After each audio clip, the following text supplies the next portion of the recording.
All right, so what we're about to get into, well, it's an explainer based on a leaked, classified case file. And listen, this is not your average corporate memo. No, this is a deep, deep dive into a massive conspiracy. And we're talking about secrets that were absolutely never supposed to see the light of day. Honestly, this quote from the source file, it just says it all.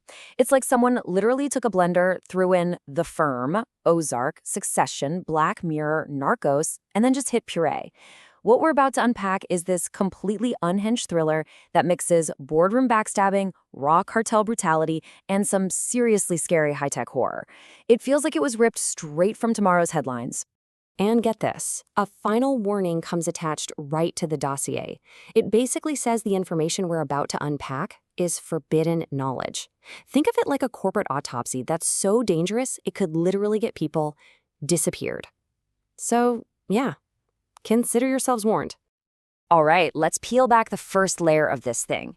It all starts with a company called Nephilex Winds. Now, on the surface, they look amazing, right? A total beacon of clean energy. But you guessed it, underneath all that, something is deeply, deeply wrong.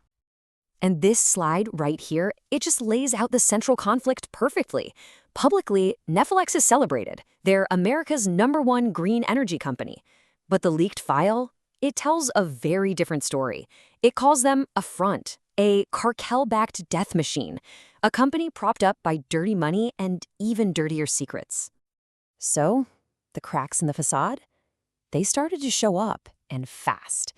The file points to all these red flags: a sudden spike in employee accidents, and even darker, mysterious suicides.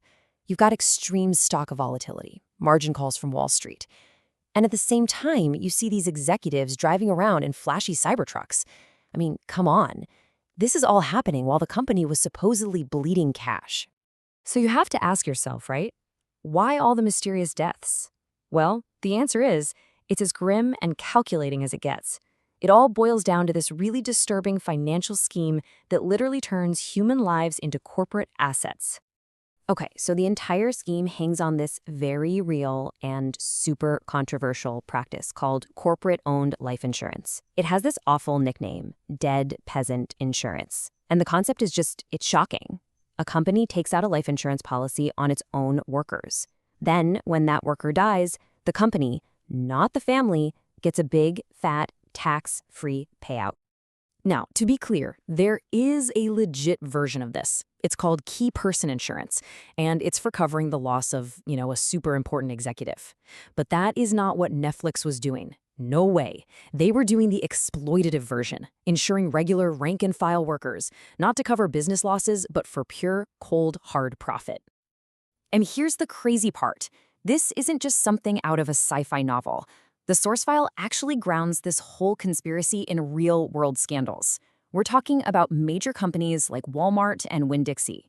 In fact, these things caused so much public outrage that Congress actually had to step in and pass the Pension Protection Act of 2006 just to try and stop the worst of the abuses. So, what's the bottom line here? It's all about the sheer financial incentive. I mean, just look at these numbers from the file. A junior engineer dies, the company gets $1 million. A senior engineer, $4 million. And the head engineer, get ready for this, his life was insured by Nephilex for a staggering $3 billion. That's billion with a B. It's just insane. Okay, so profiting from accidents is, well, it's ghoulish, but it's one thing. But actually engineering those accidents to make sure you get the payout, that is something else entirely. And this right here is where the conspiracy takes a nosedive into something way, way more terrifying. We're about to talk about the weapon that makes all these accidents possible. So you got to put yourself in the shoes of these masterminds. They had a very specific technical problem they needed to solve, right? How do you stage a perfect, completely traceless suicide that guarantees a multi-million-dollar insurance payout? One that leaves zero trace of foul play so those policies pay out, no questions asked. And their solution is pure tech dystopian horror. It's called the GLW369Z. It's a neural microchip implanted directly into employees. At first, it sounds almost useful. It has modes to boost productivity and ensure compliance. But then there's the third mode, the kill switch. It can remotely flood a person's brain with overwhelming despair, literally inducing irreversible suicidal ideation. It's a remote control murder button. So, how do we know this horrifying thing actually works? Well, the case file is chillingly clear on this point. The very first live test of the kill switch, it wasn't on some random low-level worker. No, it was on their own company president, a guy named Martin Squizgo. His suicide was the proof of concept, and it just so happened to net Nephilex a cool $5 million. There's a hacker mentioned in the file, Baby Luke Nesser, and he nails the existential threat here perfectly. He says, this chip isn't innovation, it's a leash on humanity. And that's exactly what it is. It's not about progress or efficiency. It's about absolute control. But look, a conspiracy this big, this sophisticated, it's never just a couple of rogue executives in a boardroom.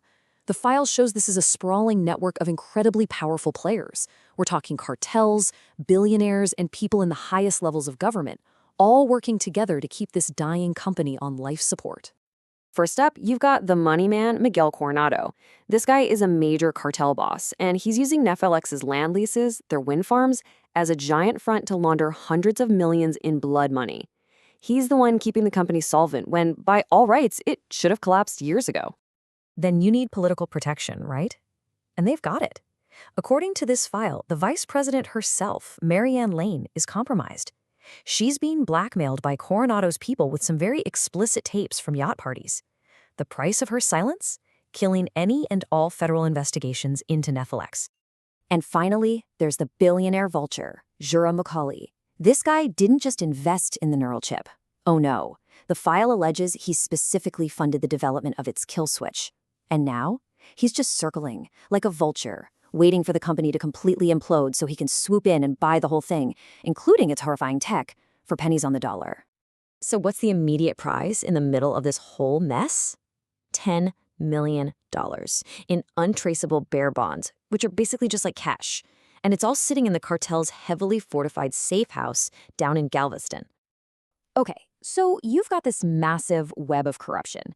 A cartel boss, a blackmailed VP, a sociopathic billionaire. Who on earth could possibly take all that down? Well, the file introduces the answer.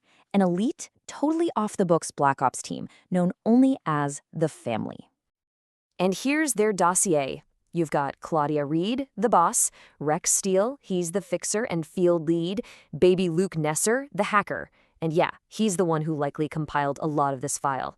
Priyanka Singh, the honey trap, and finally Knut Miller, he's the heavy. Their mission? It's paid for by some mysterious, high-paying client, and it is straightforward and brutal.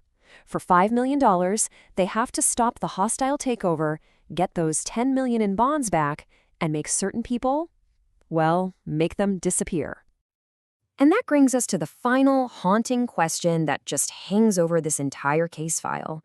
I mean, think about it. With a web of corruption this vast and powerful, who hired them?